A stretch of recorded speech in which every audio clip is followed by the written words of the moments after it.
All right, greetings. Today's Thursday, April the 30th.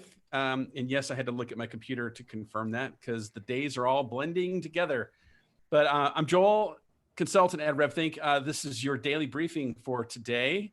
Happy to be having two special guests join us. Tim, I know you're just joining us by phone, but because you know these two gentlemen just slightly better than me, how would you like to do the introductions? I would love to. And thanks for having me on the road. I am almost near my destination, so I will settle in eventually and find an open sign somewhere to have behind my left shoulder. But today we are bringing on Mark and Liam. I met these guys through the Monday meeting, which is a group of independent contractors that meet on Monday morning.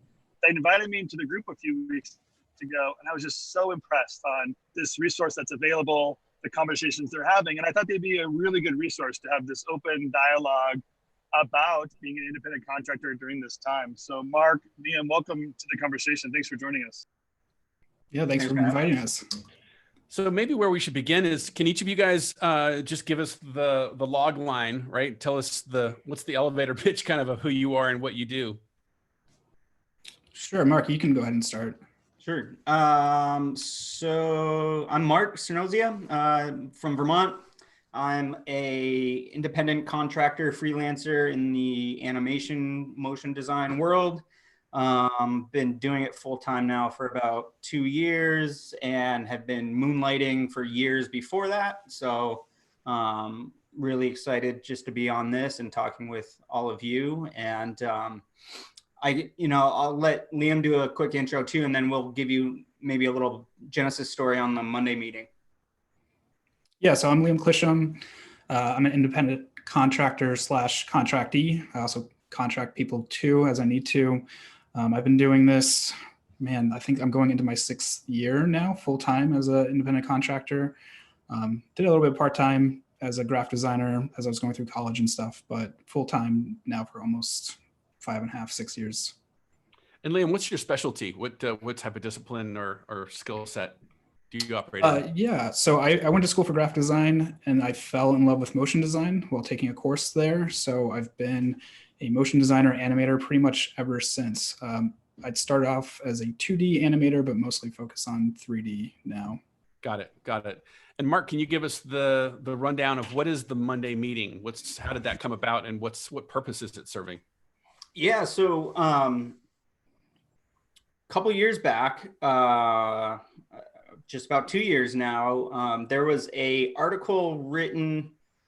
It was an interview with Barton Damer from Already Been Chewed that Grayscale Gorilla had done. And he was talking about how like every Monday they get together and they share inspiration and kind of, grease the wheels a little bit just to get the wheels spinning for Mondays and for the week ahead. And Liam and I, who, we had met at some conferences and whatnot, we were like, this might be a great opportunity for us that work from home to really socialize and interact with other artists from around the world. And so we're like, hey, there's this platform called Zoom and you can host up to 100 people and let's give it a shot. So we ended up starting this thing called Monday Meeting. It's every Monday at 10 a.m. Eastern, 7 a.m. Pacific. And it essentially kicks off the week and we get together to talk about really anything under the sun that relates to either specific projects or specific like client issues or anything like that. It's a general discussion for the most part. Sometimes we have guests that come on to do project breakdowns or answer questions from the audience. But it's a great resource for people, all over the world, just to connect face to face with people. And when you do attend these certain conferences and whatnot, you feel like you already know these people. So it's just a great resource and a great sounding board if you have questions or you're just stuck in a rut creatively or business wise or whatnot. So we just encourage open conversation and try to work through issues with everybody. And is the group made up of principally of freelancers, of independent contractors? What's the audience? It really varies. So we we don't really have a limit on it. We initially opened it up for kind of freelancers who are working from home. And over the years, the last 2 years, we've noticed so many people, especially now with COVID, but even before that, starting to transition into remote work, that really anyone that's working remote, it doesn't have to be motion design, it's any creative, doesn't matter what your position is in the industry. If you're a junior level just coming into the industry, or maybe you're on a pedestal way up high that we're looking up to you, like, it's an equal playing field. We chat about everything. And we even say in our intro that, like, if you say something that's under NDA or that you're afraid a client might hear, we'll omit it from our recording so you don't get in trouble. Like, we very much push that it's open and it's safe, and talk about whatever you want. So I'm and I'll just give testimony to this. Yeah, go Yeah, ahead. exactly. When I was brought on a couple of weeks ago, we were talking about the PPP loan for independent contractors. It was kind of a detailed conversation. And then right afterwards, Liam, I can't remember who really brought it up, but someone was admitting that they were having a hard time and dealing with the issues related to the pandemic. They were bringing on too much work and creating too much stress for themselves. And I realized, this is really kind of just a group of people living life together and willing to be vulnerable with one another. I just really appreciate about it. How did you guys come to meet the people and create a culture that was, like an open, people were willing to be that open with each other? I'll speak for myself on this, and I think for me, running these meetings is not only beneficial for the people that join, but it's just as beneficial for myself. So, like, the more vulnerable I am, and the more honest and the more forthcoming I am about certain issues or whatnot that I'm struggling with, people are helping me through that. And then vice versa, if someone's admitting that they don't know how to do this, that, or the other, and we can help kind of give them a nudge in the right direction, like, that's what it's all about. And community, especially in the motion graphic animation world, is very tight knit. And, like, I don't know, I just feel like it's a great opportunity for all of us to really strengthen our community. And rising tide lifts all boats. So if we can all do it together, and I don't know, I just feel like that's really the end goal for me, is just to, like, create a community that's open and honest, and you can learn from each other and support each other. Yeah, I mean, believe me, we're also big believers in community. I think over the past few years, we've seen communities of owners, the dinners that we do through cohort, the podcast obviously being one of those, but some of our private groups have been really profound. And of course, daily briefing. This is where owners of studios and creative firms get together, and it's been like therapy. So let me ask this question. I want to try and get to some meat in this conversation. I want to give you a premise that I would say is common. And I can say this maybe easier than a lot of owners can say it. And that is, when I ran my creative studio back in the day, I viewed my team, my employees, as like my close-knit family. My freelancers were like friends. And when the company went through tough times, the freelancers were often, and the contractors were sort of on the outside looking in. And I thought, it'd be really great to get a perspective of what it's like to be in that place, right? What it's like to be a contractor or a freelancer who's working for owners. What are some of the things that you wish owners knew, but maybe you don't have a regular opportunity to express that? And especially in light of what we're going through right now, right? Because I know there have been a lot of owners I've talked to that have said, yeah, I had to shut down and let go of all my freelancers just in order to pay my team and keep my team, because that's where I've made investments, right? Freelancers are generally not viewed as an investment.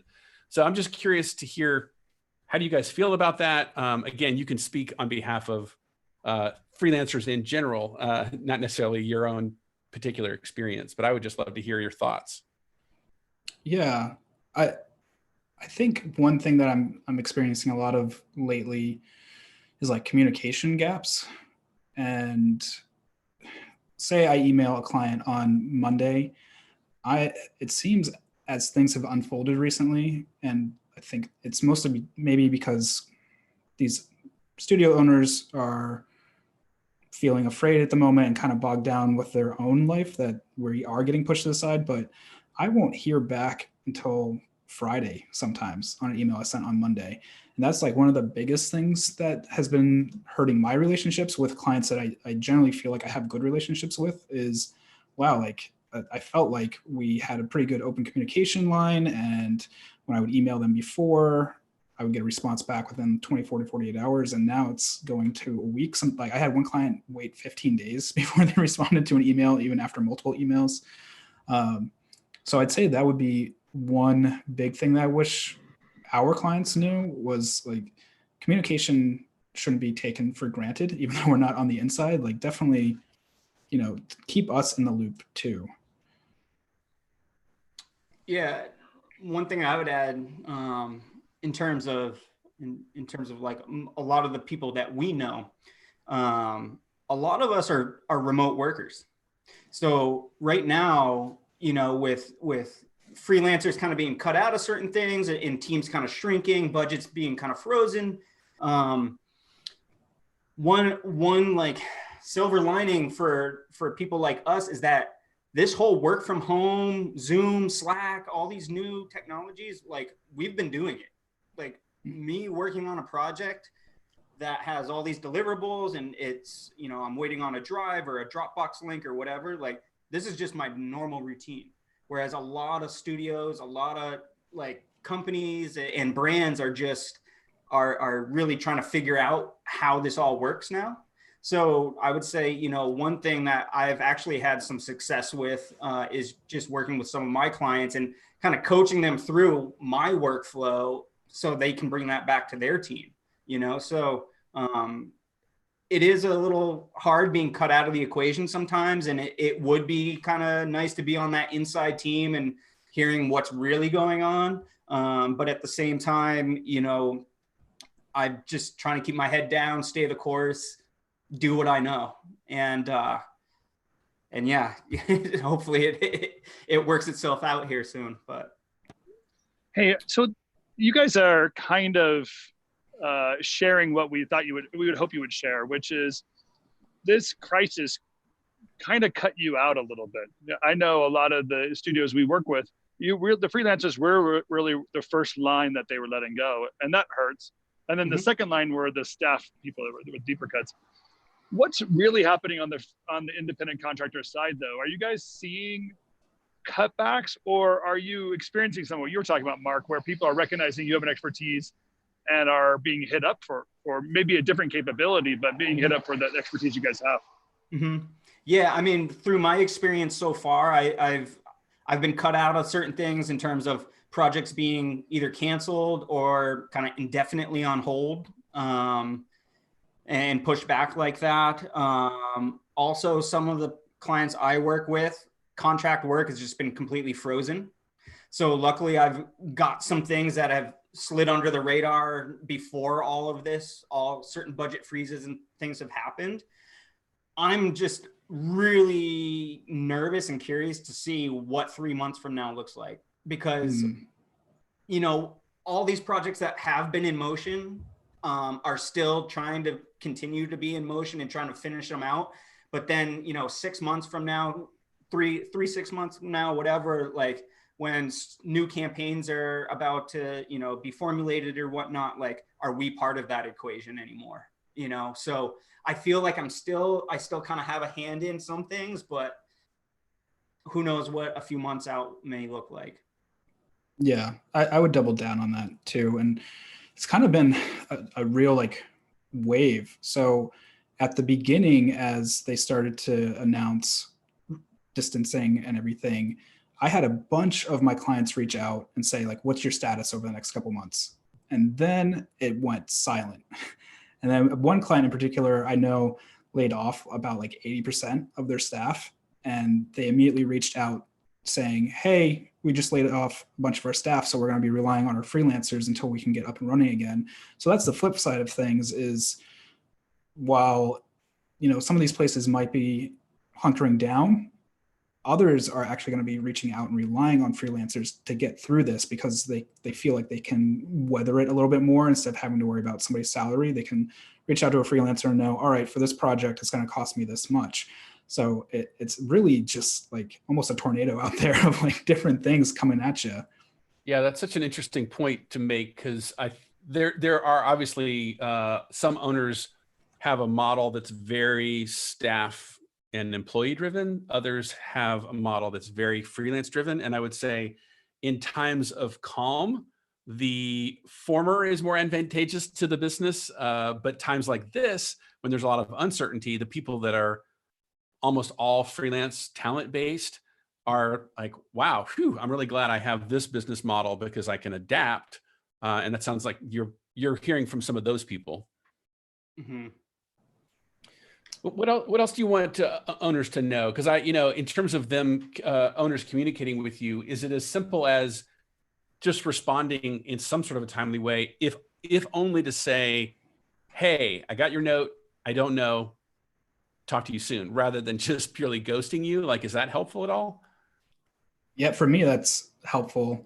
And I try and take like a Godfather stance and like business is business. But at the same time, like you don't hear back from a client for a few days, it kind of starts to eat at you a little bit personally. Like, did I do something in my last email that like pissed them off? Did they not like the storyboards that I sent over? Like, are they holding back?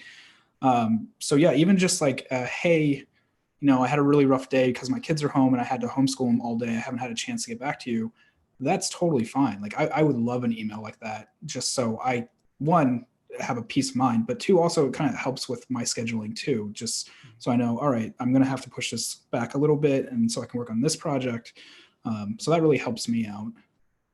Another question I think is a good one to ask Tim, because again, this gets dicey, because obviously a lot of owners are seeing payment terms slip, right? Net 30 turns to net 60, turns to net 90, or in some cases, some big brands out there have actually said officially, formally, we're not paying any invoices at all until further notice. I'm curious to hear from you guys. Have you sensed from the community of freelancers that the ripple effect hitting freelancers? Yeah, I mean, there's been a lot of talk about terms changing and whatnot. A lot of the discussions that we have on Monday meeting about budgeting and whatnot, and both Liam and I are both big advocates of project-based pricing if we can. That way we can guarantee some sort of money up front and all that, and you're not working specific day rates and hoping for the payday at the end of the week or end of the project or whatnot. But yeah, I've seen terms changing, and even clients that I have good relationships with, like, have not come out and said our terms are changed, but they're late on their payments, and I'm not one right now to shake that boat and, and really hammer them yet. But like, at the same time, it's my livelihood and I need to pay bills and daycare. Well, whatever expenses are nowadays. But, yeah, I've seen payments starting to slip a little bit, and therefore I'm trying to be a little bit more proactive as things are progressing. So Yeah. let's move this conversation a little bit strategic, because some of what you're facing is a repercussion for what business owners are facing. And so there are going to be problems. There's going to be conversations that we're going to have with our staff people, our landlords, and our freelancers of how they're going to get paid. If the market gets crushed, what would you like, or where's a good place to start in a negotiation with your independent contractors and trying to work out what's a necessary efficiency in a project? So you don't want to be cut out necessarily, but they can see you guys as an expense, but also paying your day rate or paying you for the full term of a project or paying those payment terms are all needed flexibility. Let's start talking about possible compromises that are necessary. And I know you're not speaking for everyone, but just kind of playing off of what you guys know. Are you guys thinking about and considering, or have you heard people considering like cutting back their rate in order to keep projects going, let's say? Or is that like a no-no when it comes to independent contractors? I mean, it's been discussed, definitely. And so Mark and I float between a bunch of different public Slacks for motion designers, and it's come up. I think the one thing that I've been introducing to try and deter some of this is payment plans when I'm talking to talking to clients. Either instead of 50% down, do 25 and then have milestones. And that seems to relieve clients a little bit and say, all right, we'll do storyboards first with 25%. And then once we get past that, we'll do the animatic, next stage for another 25%, and so on and so forth. Going back to like outstanding invoices, I have one client that just really is kind of in the dumps at the moment. And so we worked out doing weekly terms where they're going to try and pay me like $50 to $100 a week going forward and work it out that way. I think the best thing that you can do for your clients at the moment is show them how flexible you can be and just talk things out. Like it comes back around to communication. What do you have anything to say about that, Mark? Yeah. Hey, Liam, let me just, go ahead. I was just going to piggyback on what you said, Liam, because I want to talk to the business owners directly. And the principle that I preach a lot, which is make promises you can keep. And really what you're saying, Liam, is the same way of like, be honest, be transparent, but also if you're going to make a deal, make sure it's a deal that you can follow through on. Because Mark, to your point earlier, this is how you pay your bills. You need to understand your own cash flow and the money coming in. So you'd prefer the transparency and the knowledge, even though it might have an effect on you, than having some business owner cover something up and make promises that they're actually not going to keep. So I just want to speak to the business owners, make sure they understand as you guys are revealing these ideas, it's that they have an integrity as part of the negotiation as well. But go ahead, Mark, what were you going to say? I was just going to say, again, kind of bringing it back to community, right? Like everyone that I work with, I want to be on their team. You know, I want to be part of their family. Even if I'm a remote freelancer, like I still want to have a rapport with them where it's, you know, what I'm doing is helping them, what they're doing is helping me, mutual respect, and treat each other, you know, as such, as family in a way. You know, business is business, but at the same time, like, I don't want to be an asshole. Like, and what I was going to say too, in terms of the rates, is that like, I'm a firm believer of like, I'm not going to drop my rates. I can move around terms and figure out certain things to make a project work, but I'm not going to drop my rate. And if I can't make it happen, then you know what, I'll use that time to go work on my portfolio, or I'll go do something with my demo reel, or use that time a little bit more wisely for me as a freelancer. Yeah, I was going to chime in and say it's interesting because I think a lot of smart owners have learned the lesson: don't charge by the hour, don't charge by the day, right? Like I'm on this mission with Jonathan Stark to take the billable hour out back and shoot it. Blair Enns is also on that same mission with us. And I'm curious to hear from you guys. Are you finding that doing project-based bids is becoming more the norm? Because I would say, gosh, it seems like to me 95% of the time, it's going to serve you better because you can maintain your rate, but it's on you to work faster, more efficient, to adapt the approach that you use, what have you. Yeah, go ahead, Liam. I was going to say it really depends on who you talk to. It's still, for whatever reason, a really heated debate about, why I charge a rate that I charge, why I charge an hourly rate, why I charge a day rate, and I don't really understand why people aren't getting more on board with it. I would say I'm kind of in line with you, Joel, where like there's probably 10 to 20% of us that are definitely pushing towards project rates, while the rest are still like trying to figure out what they're doing a little bit in the pricing strategy. And what about you, Mark? Yeah, well, I was going to say, I think we're in a really interesting time right now because for us remote freelancers, project-based pricing has really been like most of that 10 to 20% that Liam's talking about are remote workers.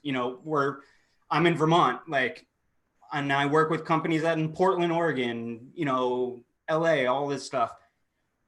I think we're in an interesting time now because with everyone working from home, your in-studio freelancers are now your remote freelancers. And like, how are, you know, monitoring day rates and time on the box and all that, like it becomes a little bit more of a gray area, and you do have to build that trust. You do have to build that community with your client.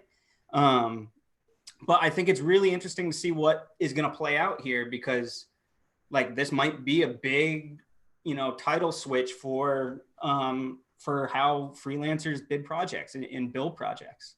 Well, do you see, Yeah. did you see this comment here? You know, Justin, our friend at Versus, who has a very heavy freelance-based model, said, pay freelancers first, keep your bench happy.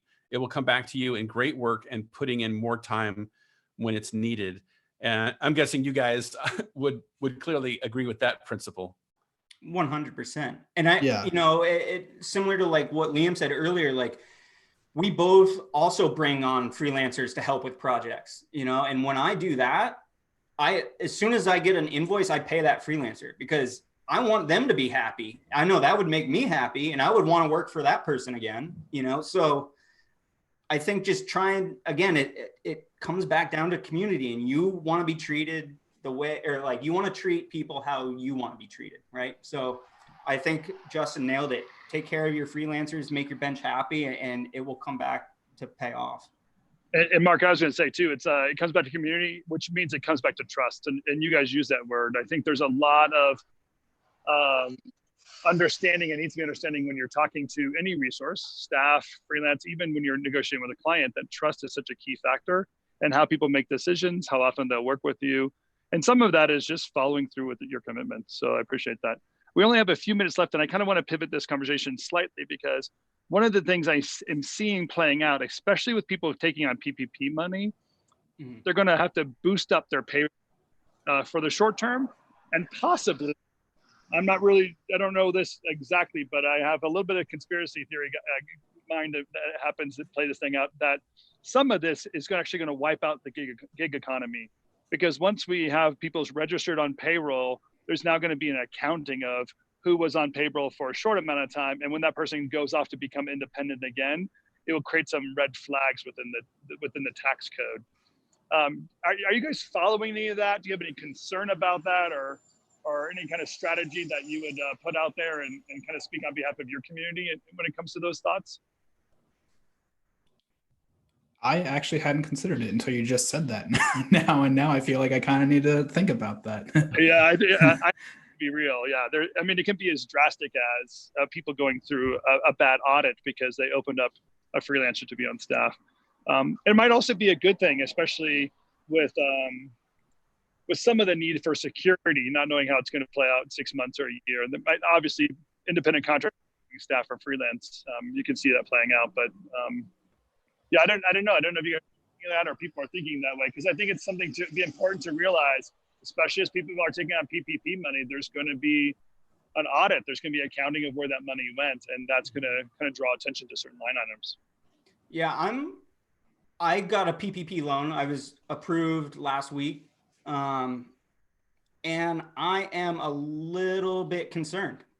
You know, I'm psyched that I got the money. That's great. But like, I'm just concerned that like, if I don't check every single box, and again, there's so much gray area that we don't really know, and, you know, and it's up to banks and whatnot. Like, if I don't check the boxes, am I going to be left with this huge loan at 1% interest that I got to pay back in 2 years? Like, to me, that's not even really worth that bridge money for me right now. But like, at the same time, I feel like I do understand it as much as I can, but still I'm concerned. So it's like, yeah, I don't know. What I appreciate about the conversation we're having, and I think that we should probably bring you guys on a couple more times, because what I would love to remove is an us versus them mentality. And sometimes I feel like the freelancer and studio owner have a little bit of a crisis when it comes to setting rates and knowing what the rates are, holding people accountable, how we can, I mean, there's a great necessity and a good cash flow opportunity when you have freelancers. So you guys are providing opportunity for business owners to do things. which is great, but you should capture the value of it. And that us versus them mentality, it'd be nice to kind of move that through to some more strategic and open conversation. So Yeah. I have a feeling this is one of those items that we might need to do a follow-up the next couple of weeks as we and understand as PP money plays itself out and what the accountability is going to be, to see what kind of principles and practices we should be promoting for our business owners. Totally. Yeah. Just like, not to open up a whole nother tangent, but going off that note, I think taking a cue from Christo and other people that have said this, like, even as a freelancer or a solo contractor, you're still a small business owner. And like, if you can take on that mentality, it's much easier to put yourself into the situation that these studios might be in too, and realizing, okay, they're a business as well, and they have these concerns as well. And it kind of makes the communication a little bit more flexible and easy to get through because you can relate. Yeah, I was going to say, just to add one more thing to that, is like, even though we are contractors and freelancers and whatnot, both Liam and I look at ourselves as businesses, small businesses. And like, as soon as this crisis hit, yes, I was nervous. Yes, I had some project put on pause and whatnot, but also as a quote unquote business owner for myself, I had runway. I have runway. So like, as stuff's drying up, like, that's why I'm not going to lower my rates. You know, like, I've got enough money to float me through for a little bit because I have been paying attention to that. And I have been trying to save up, you know, as much as I can for, you know, that X factor. And now we've got that X factor. So I don't know if there's any other freelancers listening to this, like, believe me, do that. Please save up as much money as you can. 3 months at least. Yeah, that's a good reminder, and really a good reminder of what Monday meeting can mean for people listening in. You guys are collaborating, sharing best practices, reminding each other, encouraging each other in business. I really do appreciate that resource you have out there. We'll make sure we have a link in our chat here so people can find you and participate in that conversation. And I appreciate you guys being open to what we're doing and the conversation we're having here. It's been great having you in what we were doing today. Thanks for having us on. Very cool, guys. Thank you for jumping in with us. Hard to believe that was 32 minutes. It went by super fast. Tim, by the way, I have to give you major props for finding another open sign for your background. Thanks. I've been working hard. I Google and find the right open sign for you guys. I want the world to know that the United States is open. I'm traveling across the United States on I-70 right now, and things are looking up. I'm in the future and it looks well. So prepare yourself for what's coming. Well, please say hello to my home state of Colorado. I miss it dearly. And thanks again, Mark, Liam, for being with us today. We will pick up our conversation tomorrow with another daily briefing. It'll be an open forum Friday, AKA Ask Me Anything. So, and Tim, we may have Louis, our CPA, back tomorrow. It hasn't yet been decided, but we'll let everyone know. So keep your eyes peeled for an announcement about tomorrow. Thank you guys for joining us. I appreciate you. All right. Bye, everyone. We'll see you tomorrow. All right. Thank you. Right.